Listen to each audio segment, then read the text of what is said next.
பிரதமர் தமிழகம் வருவதை மகிழ்ச்சியோடு வரவேற்கிறோம். பாரத பிரதமர் பீகார் தேர்தல் முடிஞ்சு இன்னும் அங்கே முதலமைச்சர் பதவி ஏற்பதற்கு முன்னாலேயே தமிழகத்திற்கு வர வேண்டும் என்றும் தமிழக விவசாயிகளின் மீது அக்கறை கொண்டு இங்கே வந்து அந்த நிகழ்ச்சியில் கலந்து கொள்வது மட்டுமல்லாமல் நாடு முழுவதும் உள்ள விவசாயிகளுக்கான ஊக்கத்தொகையை அறிவிக்கிறார். ஆனால் இதில் மிக மிக கண்டிக்கத்தக்கது என்ன என்றால், வந்தாரை வரவேற்பதுதான் தமிழ் கலாச்சாரம். பிரதமர் நம் தமிழகத்திற்கு வருகிறார், நம் கோவைக்கு வருகிறார். ஆனால் முதலமைச்சர் கடிதம் எழுதி கொண்டிருக்கிறார். நம்ம ஊருக்கு வரும்பொழுது கடிதம் எழுதுவது சரியான்னு நான் தமிழக மக்களிடமே ஒரு கேள்வியை கேட்கிறேன். பிரதமர் வராரு, வரும்பொழுது உங்களுக்கு என்னென்ன கோரிக்கை இருக்குதோ நேராக சொல்ல வேண்டியது தானே. அப்போ வரவேற்பது உங்க ஈகோ பிரச்சனை இல்லை. ஈகோ பிரச்சனை தமிழக மக்கள் மீது நீங்கள் திணிக்கிறீர்கள். தமிழக மக்களின் கோரிக்கையை பிரதமரிடம் வரவேற்பது மட்டுமல்லாமல் நேரடியாக சொல்லுகின்ற ஒரு வாய்ப்பு வரும் பொழுது அதை தமிழக முதலமைச்சர் நிராகரிக்கிறார். ஆக தமிழக மக்களின் நலனை அவர் நிராகரிக்கிறார் என்று நேரடியாக நான் குற்றம் சாட்டுகிறேன். பிரதமரை ஏன் சந்திக்க மறுக்கிறீங்க? நீங்கள் தமிழகத்தின் முதலமைச்சராக இருப்பதை போல இந்த நாட்டின் பிரதம அமைச்சர் அவர். ஆக அந்த பதவியை மரியாதை செலுத்த உங்களுக்கு விருப்பம் இல்லையா? இல்லைன்னா நீங்க மக்களுக்கான பிரச்சனையே உங்களோட திமுக பிரச்சனையா பார்க்குறீங்களா? இல்லை என்றால் ஆட்சியில் உள்ள பிரச்சனையை கட்சியா பார்க்குறீங்களா? ஆக இது மிக மிக வேதனை அளிக்கக்கூடிய ஒன்று தமிழக மக்களுக்கு. அதனால இதை ஒப்புக்கொள்ள முடியாது. தமிழக முதலமைச்சர் முதலில் தமிழக கலாச்சாரத்தை பின்பற்ற வேண்டும் என்று நான் கேட்டுக்கொள்கிறேன். இன்னொன்று, ஒரு பிரச்சனை வர்றதுக்கு முன்னாலேயே மரியாதைக்குரிய பாரத பிரதமர் கோவைக்கு வருகிறார். அவர் கோவைக்கு வருவதற்கு முன்னாலேயே மெட்ரோ கோவைக்கு வராது அப்படின்னு ஒரு பொய் பிரச்சாரத்தை தூக்கி வீசி தவறான ஒரு அரசியலை இந்தி கூட்டணி செய்கிறது என்று எனது வன்மையான கண்டனத்தை நான் பதிவு செய்கிறேன். இங்கே சென்னையில் 87 கோடிக்கு திட்டமிடப்பட்ட மழைநீர் வடிகால் வாரியம் எதுவுமே செய்யலை.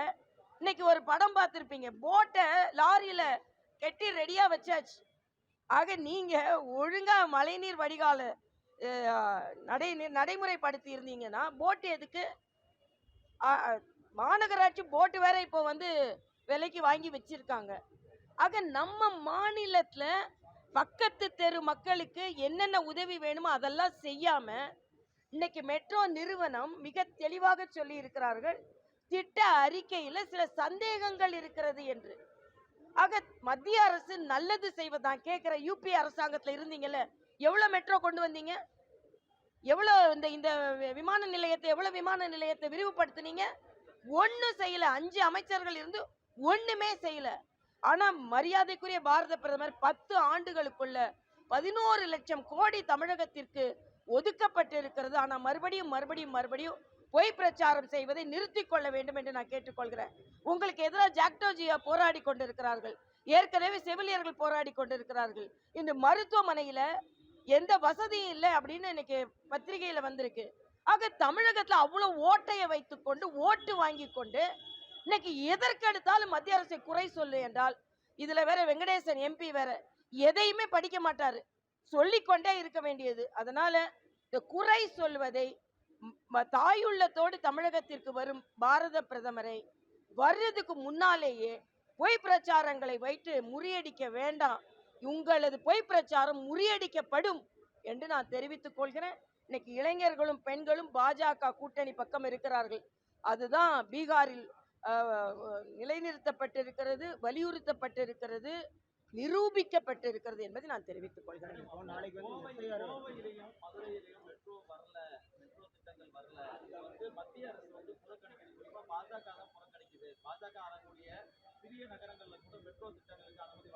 இல்ல, அதுக்குதான் நான் பதில் சொல்லிட்டேன். இது மாதிரி சும்மா பொய் பிரச்சாரம் செய்ய வேண்டாம். பாஜக அப்படி பார்த்தா மெட்ரோ ரயில் இன்னைக்கு ஒரு அறிவிப்பு வந்திருக்குது.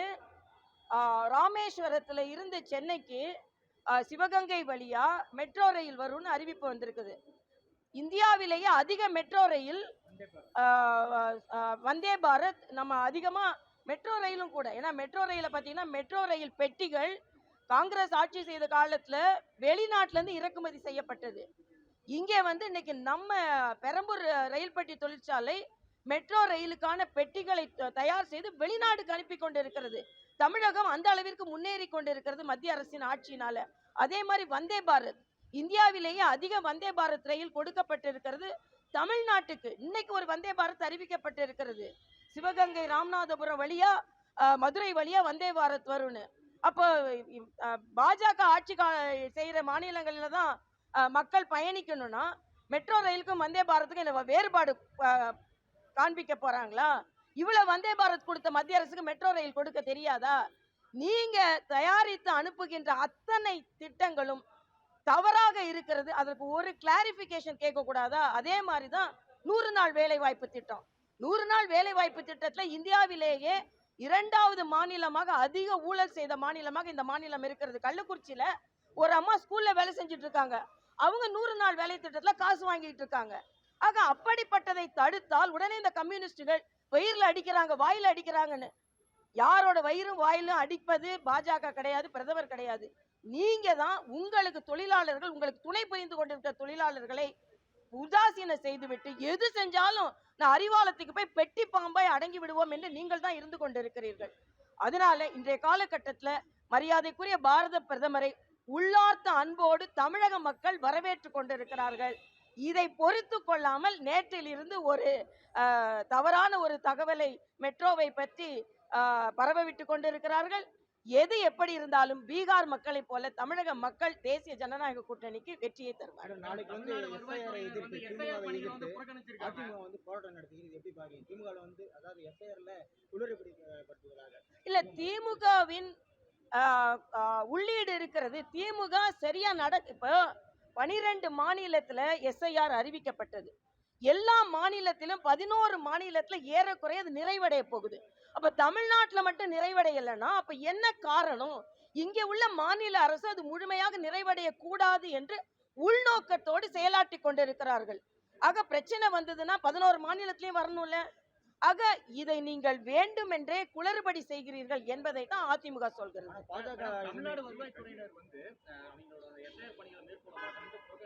இல்ல, இன்னைக்கு நீங்க அறிவிச்சிருக்காங்க, தேர்தல் ஆணையம் கேட்டுக்கொண்டதற்கு இணங்க இன்னைக்கு எல்லாரோட ஊதியமும் உயர்த்தப்பட்டிருக்கிறது. இப்ப செய்தி வந்திருக்குது.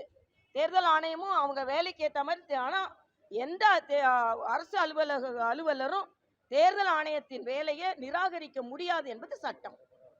பீகாருடைய வெற்றி வந்து போலியானது சொல்றாங்களே, எப்படி பாருங்க? பட்டவர்த்தனமா மக்கள் ஓட்டு போட்டு இத்தனை கோடி பேர் ஓட்டு போட்டிருக்காங்க, இத்தனை பேர் வெற்றி பெற்று. நான் கேட்கிறேன், 40 உங்களுக்கு வரும்பொழுது உடனே வாக்காளர் மிஷின் நல்லா வேலை செஞ்சிருது, எல்லாமே நல்லா இருக்கு, எந்த பிரச்சனையும் இல்லை. ஆனா பாஜக வெற்றி பெற்றா மட்டும் அது போலி ஆயிடுதா? ஆக நீங்க காலியாக போறீங்க. அதுதான் போலி போலின்னு சொல்லிட்டு இருக்கீங்க. அதனால அங்க எஃப்ஐஆர் போலி, அங்க எஸ்ஐஆர் போலின்னு சொன்னீங்கன்னா இங்க எஸ்ஐஆர் உங்களை காலி பண்ண போகுது. அதுக்காக உடனே எஸ்ஐஆரை வச்சு வெற்றி பெறாங்கன்னு இல்லை, போலி வாக்காளர்களை வச்சு நீங்க வெற்றி பெற்றிருக்கீங்க. அந்த போலி வாக்காளர்களை நீக்கும் பொழுது அந்த வெற்றி போலியில் இருந்து உண்மையான வெற்றியாக வருகிறது என்பதான் எனது கருத்து.